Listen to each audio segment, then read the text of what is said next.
नमस्कार, आप देख रहे हैं सिटी पोस्ट। मैं हूं अभिषेक मिश्रा। लोक जनशक्ति पार्टी के राष्ट्रीय अध्यक्ष चिराग पासवान लगातार अपने बयानों से बिहार की राजनीति को गरमा रहे हैं और एनडीए के अंदर खाने कलह बढ़ने के संकेत दे रहे हैं।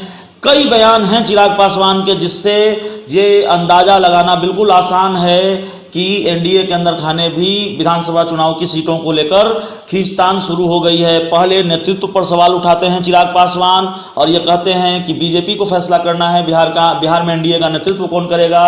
जब आज सुशील मोदी इसका जवाब देते हैं और ये कहते हैं कि कमांडर नहीं बदला जाएगा। नीतीश कुमार पहले से एनडीए के कमांडर है। इससे पहले चुनावी साल में चिराग पासवान बेहद सधे अंदाज में हमला करते रहे हैं नियोजित शिक्षकों को लेकर, पलायन को लेकर। और आज एक न्यूज एजेंसी को दिए इंटरव्यू में चिराग पासवान ने सीटों को लेकर बड़ी बात कही है, बिहार में अपराध को लेकर बड़ी बात कही है और प्रवासी मजदूरों को लेकर जिस पर विपक्ष इतना हमलावर है सीएम नीतीश कुमार पर, बिहार की सरकार पर, सधे अंदाज में इसको लेकर भी निशाना साधा है चिराग पासवान ने। तो सबसे पहले बात सीटों को लेकर चिराग पासवान ने ये कहा है इस इंटरव्यू में कि 2015 का विधानसभा चुनाव हम 42 सीटों पर लड़े थे।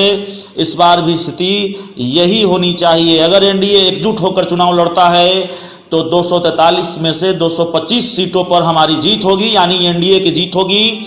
चिराग पासवान ने यह भी कहा है कि 119 सीटों पर लोक जनशक्ति पार्टी की खास तैयारी है। अपराध को लेकर चिराग पासवान ने यह कहा है कि बिहार को जंगल राज से उबारा है नीतीश कुमार ने, दौर बदला है लेकिन कुछ कमियां रह गई हैं। मैं सवाल नहीं उठा रहा हूं बल्कि सहयोगी होने के नाते सलाह दे रहा हूं। एक और सलाह दी है लोक जनशक्ति पार्टी के राष्ट्रीय अध्यक्ष ने बिहार सरकार को, जेडीयू को, बीजेपी को, और सलाह ये दी है कि कॉमन मिनिमम प्रोग्राम होना चाहिए बिहार में सरकार चलाने का और बेहतर तरीके से एनडीए सरकार चले, इसके लिए न्यूनतम साझा कार्यक्रम बनना ही चाहिए। और प्रवासियों के मुद्दे पर चिराग पासवान ने कहा कि कोरोना संकट की वजह से लॉकडाउन हुआ देश में और प्रवासियों पर संकट आया, मजदूरों पर संकट आया। बिहार सरकार इसको और बेहतर तरीके से संभाल सकती थी लेकिन वो नहीं हो पाया। इन बयानों के मतलब क्या हैं, इन बयानों के राजनीतिक मायने क्या हैं, बहुत आसानी से समझा जा सकता है। बिहार में चुनाव है, संकट के दौर में बिहार की सियासत लगातार इस वजह से भी गर्म है क्योंकि बिहार में चुनाव की सुगबुगाहट है। राजनीतिक दलों के अंदर अपनी रणनीति को धार देने की कवायद शुरू हो गई है। सीटों को लेकर दलों और नेताओं के बीच छटपटाहट भी शुरू हो गई है और इस तरह के बयान और इन बयानों से बिहार की राजनीति का पारा लगातार चढ़ा हुआ है। ये सब कुछ इसी छटपटाहट और गर्माहट का नतीजा है।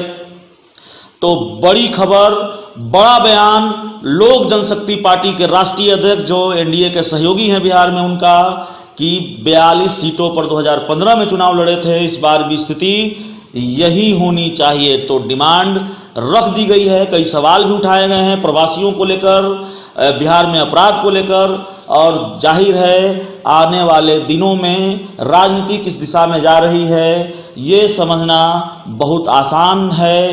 तस्वीर धीरे धीरे साफ होगी। चुनाव में 4 महीनों का वक्त बाकी है लेकिन संकेत अभी से मिलने शुरू हो गए हैं। इस खबर में इतना ही। अगर आपको हमारी खबर अच्छी लगे इसे अपने दोस्तों के साथ शेयर करें, हमारे यूट्यूब चैनल को सब्सक्राइब करें, बेल आइकन जरूर दबा दें ताकि हमारी खबरें सबसे पहले आप तक पहुंचे। प्यार, समर्थन और सहयोग के लिए बहुत बहुत धन्यवाद।